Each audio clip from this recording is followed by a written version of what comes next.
Previously on Pentatonics and Hexatonics.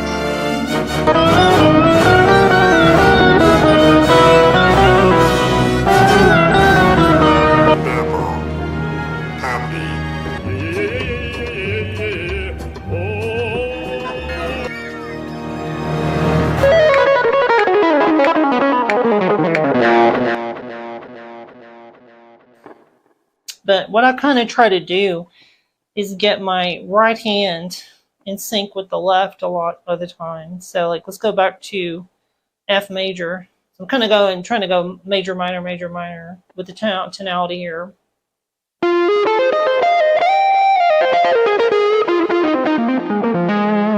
Right, oops. Okay. So I kind of try to think of this hand doing a lot of accents. So it's kind of not, even if you don't hear them as accents, it's kind of like it's kind of like when you're drumming or something, like it's like one hand might be kind of like more or less playing accents and the other one is filling in notes or something in a linear style. And that's kind of what's going on here.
So it's another one that I'll do sometimes too.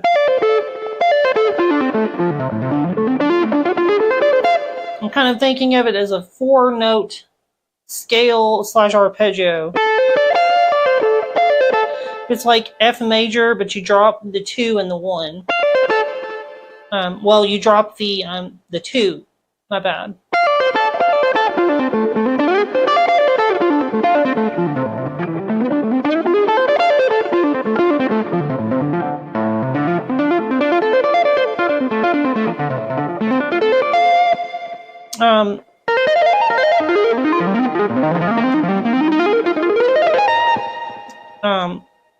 But yeah,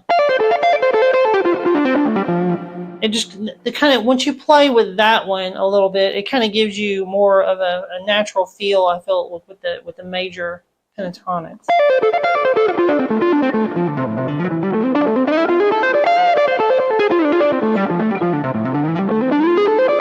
And then getting the 9 in there as you go, you know, up and down.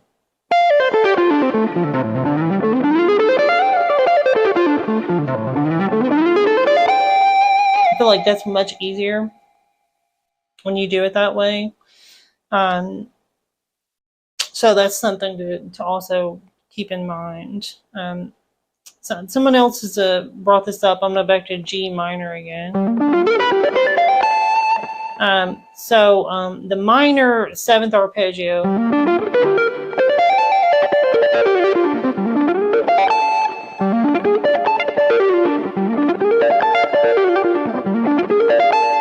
So that is basically a pentatonic, you know, minus 1 note.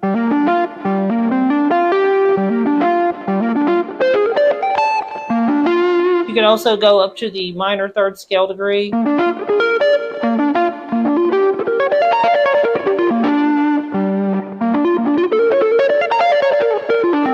And play a major arpeggio if you wanted to.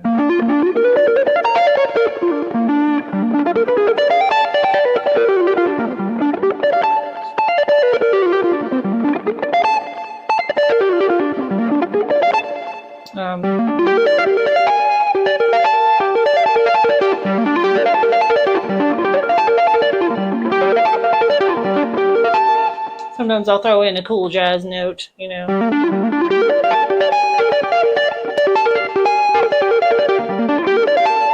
And yeah, I usually, you know, will tap stuff as well as play it regular fingerstyle, just so I got both down. So, you know, you can do pretty easy 7th arpeggios like that. You know, and that's really useful. Those kind of things are.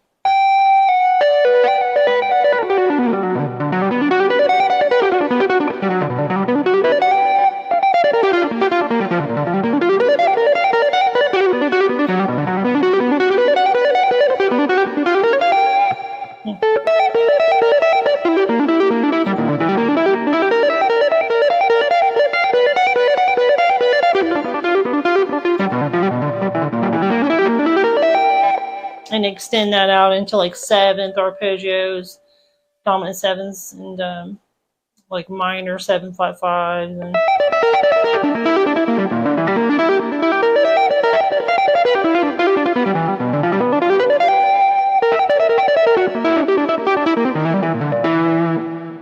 And you know, but that's a whole other thing. I really want to keep this on to the topic of just pentatonics.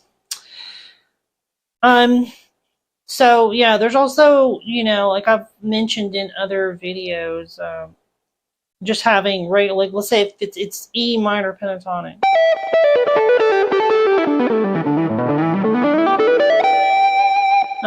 Just being able to throw in extra notes.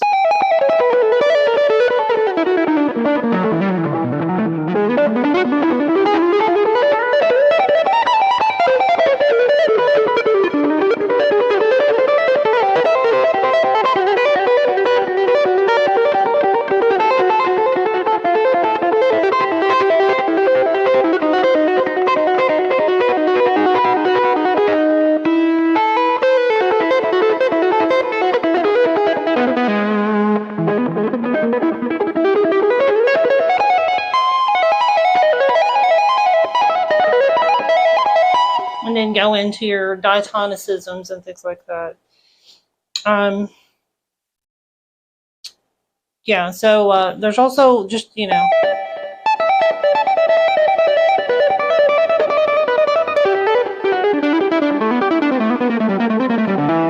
so just having extra notes, blues notes, kind of weird notes, Stravinsky notes.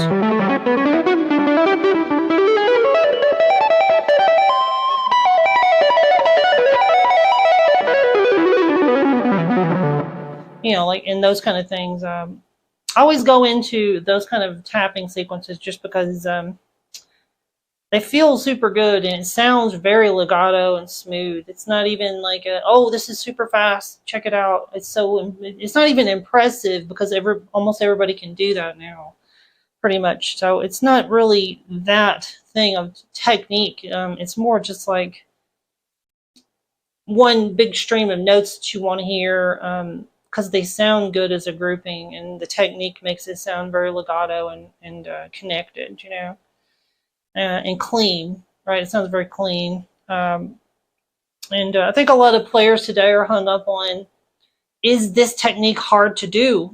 And that's like the deciding factor on whether or not it's good, you know, musically, is like, is it impossible to play? Well, you can't be good music unless it's impossible to play, you know. Like that kind of a thing, you know. And but that's, you know, that's really a temporary thing, and the internet's going to grow out of this phase that it's in. We pretty much all suck, all of us do. I mean, in some way or another, at some point in time or another too, right? It's good to just be grounded and just kind of get your tool bag together that you can use realistically for the gig, for the song, as you're developing your own writing chops and aesthetics and things like that, rather than just approach it from the technical perspective. Maybe for a while you need to do that just to be current, just to get up to speed with everybody else and stuff like that, but you don't want to get stuck in that mode of thinking.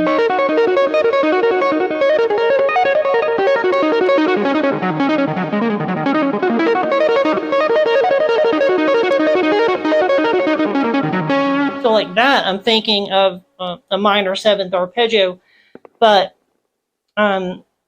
it's also the pentatonics are in there.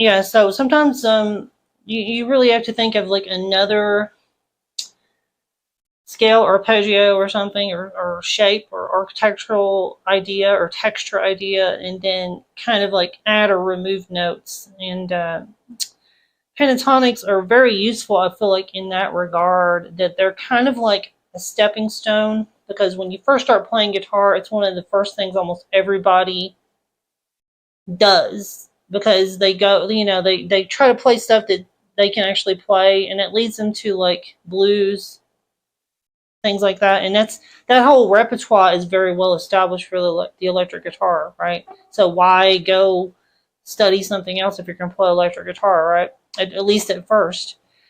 So all of that stuff, if we're an E,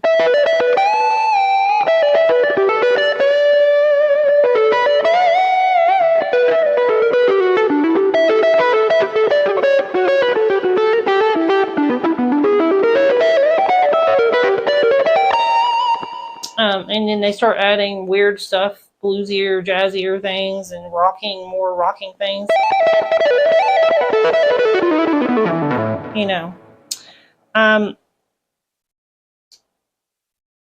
But it's really just like a gateway into other types of stuff in the music. Because while you're learning this, so this is probably what you actually learn,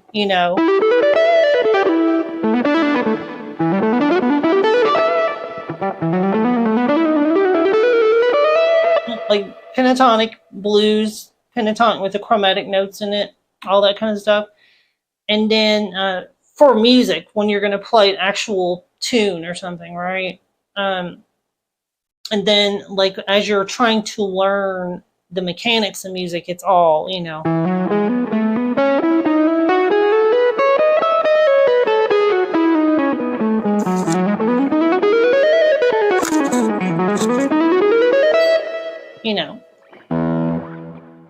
and that's all good and fine, but and I really have no conception of like what people are learning like when they start out these days. I guess it's just a wash. It's just like a myriad of different things depending on the circumstances, But my point is, pentatonics kind of get you into the gateway of electric guitar lead playing in the beginning, in the inception, and then after you kind of leave it for a while. Most people do, as they get better and better and study more things. And it's just kind of a thing that's there occasionally, and then later on they come back to it or something, and then but with the knowledge of all the other shit that they've learned, that then gets dumped back into pentatonic land. And I think that's kind of interesting. But what's interesting about pentatonics, though, is that they're like a skeletal framework. It's got pretty much everything you need and nothing else that you don't. So it has all the notes like that determine the major minor quality. It has the seventh, in there, which is the next step, and then sometimes if it's major, it has the sixth, which is the 13, which gives you the option to, flip it back and forth between them, where you got,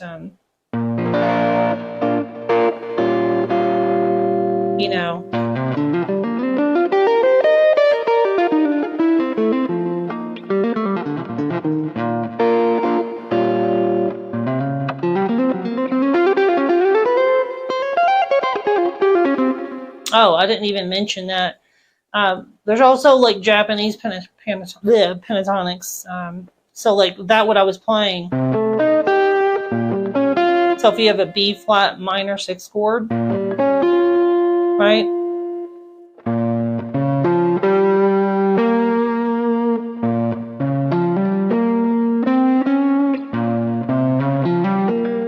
So you can play it as a you can play it as a 4-note arpeggio or a 5-note scale. Okay, I believe it's called Kwomai or something like that. It's either that or Hiro Joshi. I can't remember which.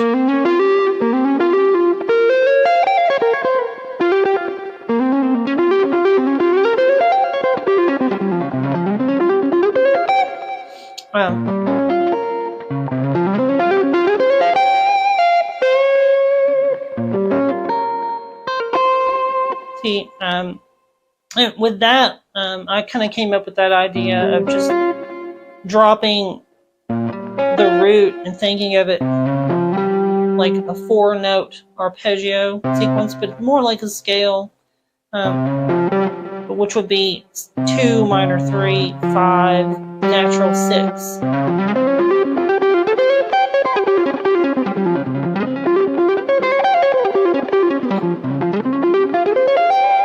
And that gives you 4 notes, you know. A nice even number to play around with for some different phrases. But it's just basically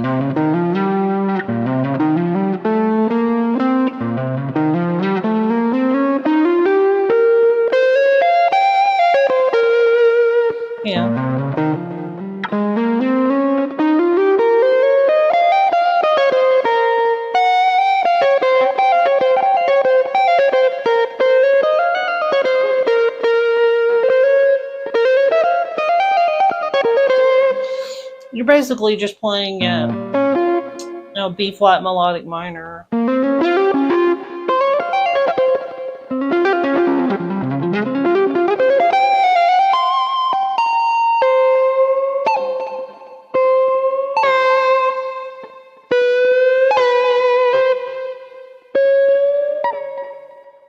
Anyway, there's a Japanese flute that does that. I really like that sound.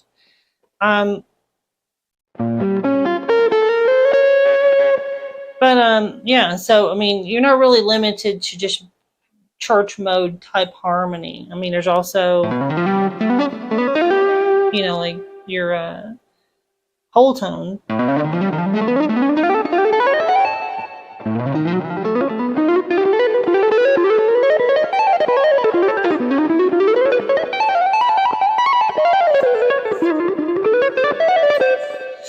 And you know, I'll use those sometimes if I have like this kind of a, like say we have like an A7 with a sharp 5 in it, or flat 5, you know.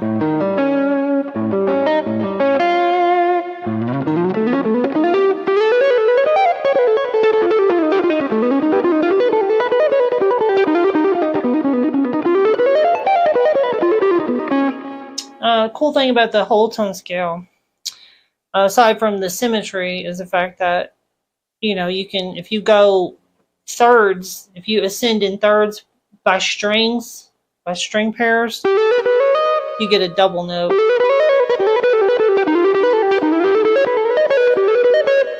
And that's a freebie on the G to B strings.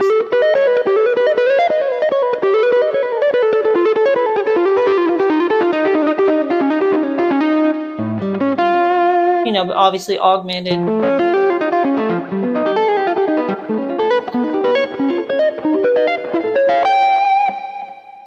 You know, those are really, it's like a specialty scale. You only really whip that out when you can or you need to. You could use it with a dominant 7 chord sometimes too.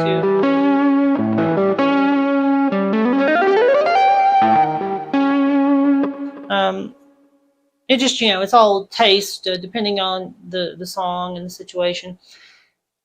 It has kind of a weird, you know, space astronaut kind of loopy kind of a quality to it. So that's something to be aware of, I guess, when you want to put that out there. You know, a lot of times I'll play groups of 4 on one string.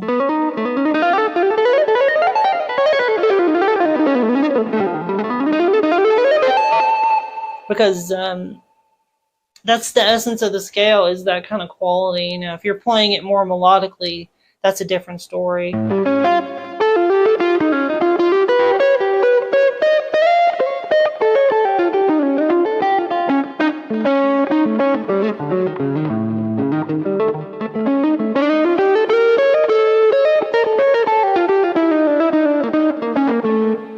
And you can get chromatic with that too, throwing some extra notes around it, you know, so that you have a different kind of cadence with the phrasing.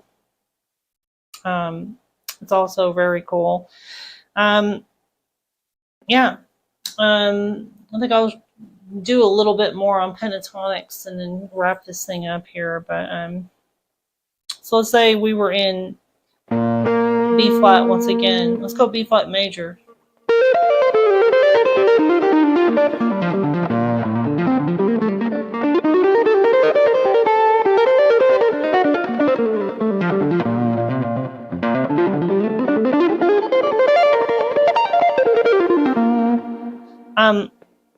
All of those kind of things.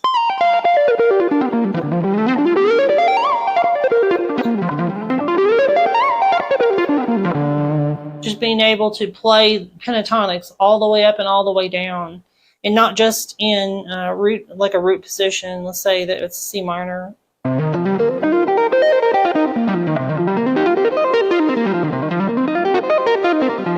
I can do that one just without even picking, but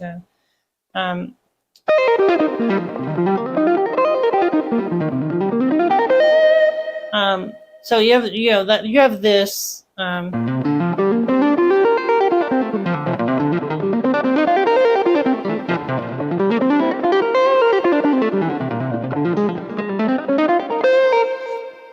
and it's kind of more janky on major because it has the little shift in it versus minor, which is like a bar, you know. But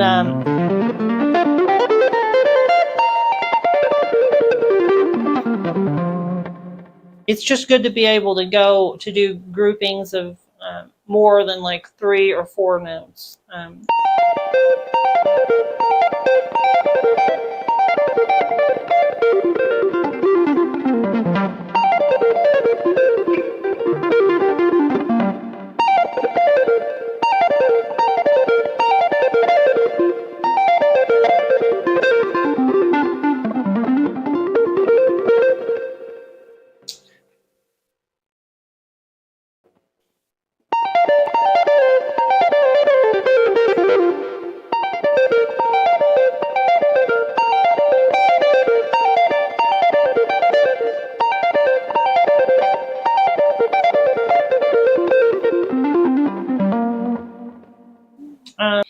Groups of 5 down and then go up and then come back down in a 5 and go back up and come back down in a 5, but like stair stepping downward, you know, like that kind of sound. There's different approaches like that, and it's still kind of a hemiola, sort of a hemiola thing.